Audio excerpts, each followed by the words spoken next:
I want to take some time to talk about my favorite political archetype in America, the black Trump supporter who happens to be white. I don't know why this is such a common phenomenon, but we've seen this again and again and again, where white people claim to be black supporters of Donald Trump. And they've done this more openly as of late, where they just wear shirts saying blacks for Trump, where they are demonstrably white and pasty at that, but they keep doing it. And my favorite example is this one from Dean Browning, who very clearly forgot to log out of his main before posting this, but he writes, "I'm a black gay guy, and I can personally say that Obama did nothing for me. My life only changed a little bit, and it was for the worse. Everything is so much better under Trump, though. I feel respected, which I never do when Democrats are involved." Okay, Dean Browning, black gay guy. So that's one of many examples. But there's a more recent example of a black Trump supporter who's white that leveled all the way up to 99 and maxed out his character and then was nuked into oblivion because everybody found out he's a white guy who's pretending to be a black Trump supporter. And this one is interesting because he got on the radar of Donald Trump and JD Vance, who retweeted some of his posts. But turns out it's not what it seems. So enter the Black Insurrectionist, a viral account on Twitter with the profile of a black soldier. And this is a very prominent account. AP reports last month, the account posted what Black Insurrectionist claimed was an affidavit from an ABC News employee alleging Harris was given questions in advance of the network's debate with Trump, which ABC News vigorously disputed. Trump approved, though, declaring, "I love the person," talking about Black Insurrectionist. More recently, Black Insurrectionist posted a baseless claim alleging inappropriate behavior between walls and a student decades ago, a falsehood that U.S. intelligence officials said sprang from a Russian disinformation campaign. The reach that the Black Insurrectionist account attained with assistance from Trump and his allies demonstrates the ease with which unverified information from dubious sources can metastasize online to shape public opinion. So we're talking a massive account shared by Donald Trump, JD Vance, and spreading straight up defamation against Tim Walz. So it's no secret why he would want to be anonymous, because this could potentially open him up to defamation lawsuits if Tim Walz chose to pursue this. But turns out this guy didn't just choose any anonymous account. He wanted to LARP as a black Trump supporter because he thought that that would give him more clout. But the problem is that he wasn't very good at faking it to make it, and much like Mark Robinson on Nude Africa, he shared personal information inadvertently that led people to piece together the fact that, oh, this is actually a longtime con artist named Jason Palmer, and a right-wing account on Twitter ended up realizing that this dude wasn't actually one of them. And this account discovered that they were lying because they saw that one of the screenshots that Black Insurrectionist had shared had a tab to an email account linked to Jason Palmer. And when he was confronted about this, he tried to lie and say that Jason Palmer sent him that screenshot. Now, AP did a full report about this guy, and they've confirmed that, yes, this is indeed Jason Palmer.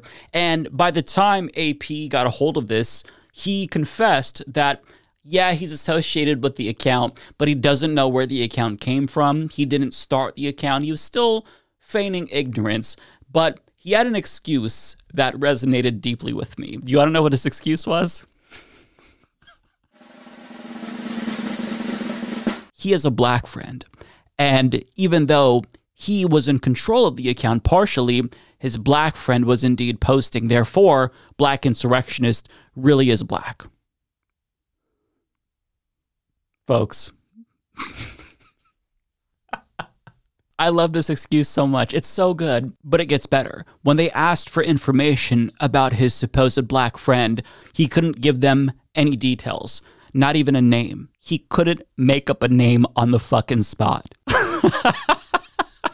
And once people started to find out that the Black Insurrectionist was actually Jason Palmer, well, his former associates started to speak up and confirm, yeah, actually, this guy is not black. In fact, the wife of one of his former business associates was quoted saying something to the effect of, he's far from African American, i.e., he gets the gallon tubs of mayonnaise from Costco and has those in the fridge, and the second it gets down to less than 25%, he's already getting another one just to make sure he doesn't run out.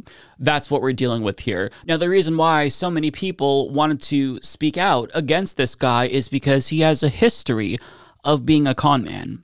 AP continues, in the mid-2000s, Palmer embarked on a real estate venture, buying up commercial properties in downtown Rochester. It ended with a string of lawsuits from creditors and former business partners seeking tens of millions of dollars in unpaid loans and assets. Palmer blamed his troubles with the venture in part on an opioid addiction he had at the time. Some former business partners alleged Palmer tried to seize control of buildings using documents with their signatures forged according to court documents. So the man is a fraud, and in 2020, a forensic analysis looked at one of the documents that he had signed to sign over an apartment complex, and they absolutely found evidence of digital manipulation, copying and pasting signatures and whatnot. So the man is a fraud. And after reaching the highest levels that you can possibly reach in the MAGA ecosystem, getting a retweet from Donald Trump saying that Trump loves this guy, getting retweeted by J.D. Vance and all your right-wing heroes, well, now his account has been nuked into orbit. That's the tale of the Black insurrectionist, which is one of the most interesting stories of the 2024 election cycle, aside from the election itself, of course. But I've just got to ask a question to the white Republicans who keep pretending to be black. Why? I get that you are self-conscious about the fact that maybe the party you support is perceived to be a little bit racist, just a tiny bit, by the rest of the country. But the question I have is, do you think that this helps with that perception? Do you? I'm talking to you, Jason Palmer and Dean Browning, so-called black gay guy. I don't get it. But the story is funny, so I had to share it with you. Hope you enjoyed it. Penis and balls, vagina. Penis and balls, vagina. P-word and balls, vagina. P-word and balls, vagina. Ass, cum, ass, cum, ass, cum, vagina. She stroked my face with the vagina. She stroked my penis and balls.